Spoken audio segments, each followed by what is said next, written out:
Kung yung Interpol ay wala sang kopya ng warrant of arrest, paano po nagkaroon ng warrant of arrest si General Torre para siyang mag-serve sa dating Pangulo? Saan po galing mismo yung warrant of arrest?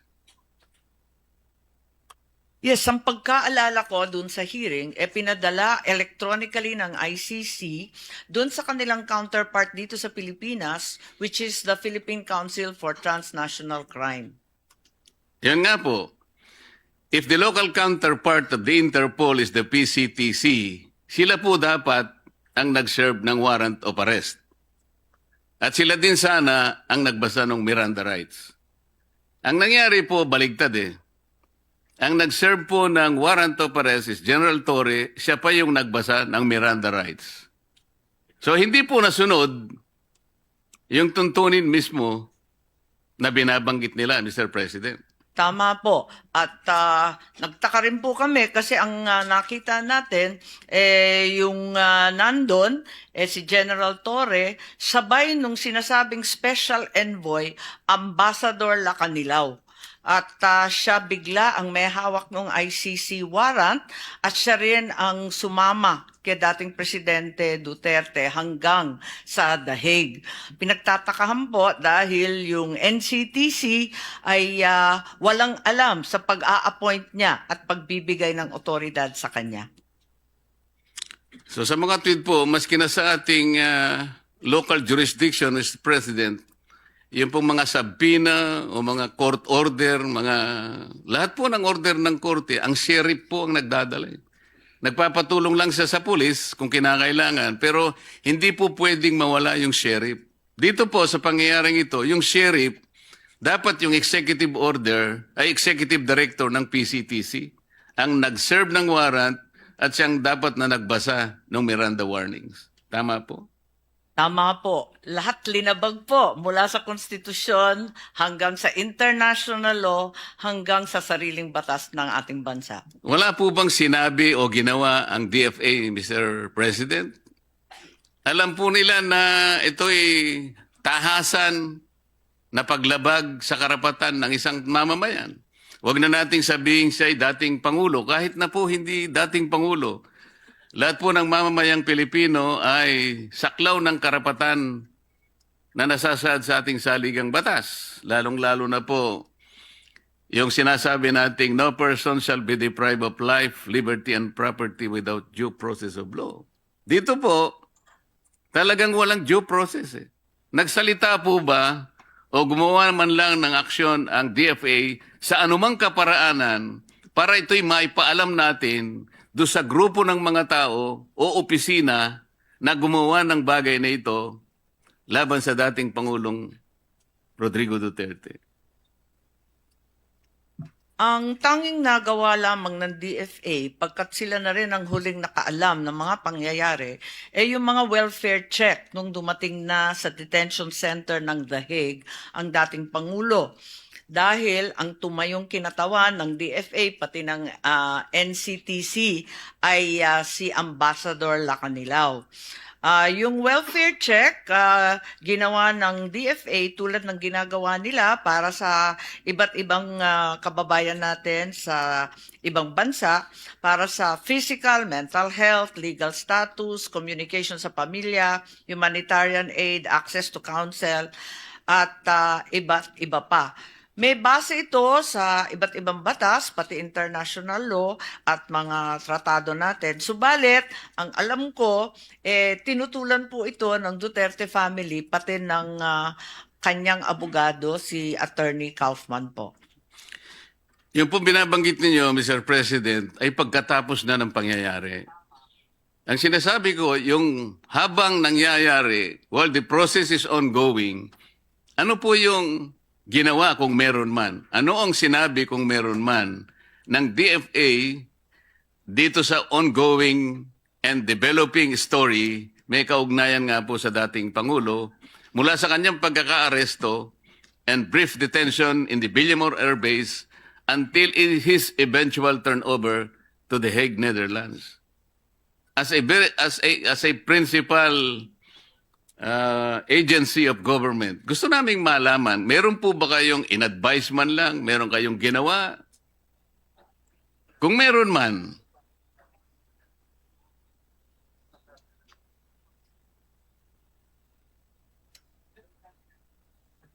Yes, sa pakikinig ko sa DFA, hindi nila nabalitaan itong mga pangyayari, kundi tulad natin, nakatutok lamang sa telebisyon at sa radyo hanggat tapos na ang lahat. At sila ay pumasok lamang nung nandun na sa The Hague. At eto nga, sinubukan nga bantayan ni Ambassador Malay doon sa The Hague, Malaya, para sa mga welfare check na gagawin. tama po ba yung narinig ko, Mr. President? Hindi po nalalaman ng DFA ang nangyayari? Wala po Noong silang, araw na yun? wala daw silang alam. Tinanong ko, pati yung Dubai, hindi rin nila nalaman at yung tropa daw sa Dubai, hindi rin sinabihan. Ganon din sa paglapag sa The Hague. Kahit na po yung mga grade 1 pupils po, alam po nila yung nangyayari noong araw na yun. Bakit po ang DFA wala pong nalalaman sa nangyayari? Sa kaganapan? Totoo po bang wala kayong alam? O may nalalaman kayo, ayaw nyo lang makialam, natatakot kayo, nag-aatubili kayo, nag-aalala kayo? Kasi kung ganun po ang ating behavior, hindi po tayo nakagaganap nung tungkuling inaasahan sa atin ng ating mga mamamayan. Ang Department of Foreign Affairs po, may malaki ang kinalaman dyan sapagkat magta-transport kayo, magta-turn over kayo ng isang mamamayang Pilipino, nagkataon na dating Pangulo ng Republika ng Pilipinas, wala kayong nalalaman, hindi nyo alam ang nangyayari. Paano maniniwala ang tao sa inyo, Mr. President? Siguro hindi tama yung unang sinabi kong hindi nalalaman kasi tulad nga ng sinabi, nakikita naman sa telebisyon at sa radyo. Subalit, sila'y nanonood lamang pagkat ang totoo, linihim ang mga pangyayari ito. Di ba po, binanggit ni Secretary John Vic Remulla na ito ay group effort ng iilang katao lamang.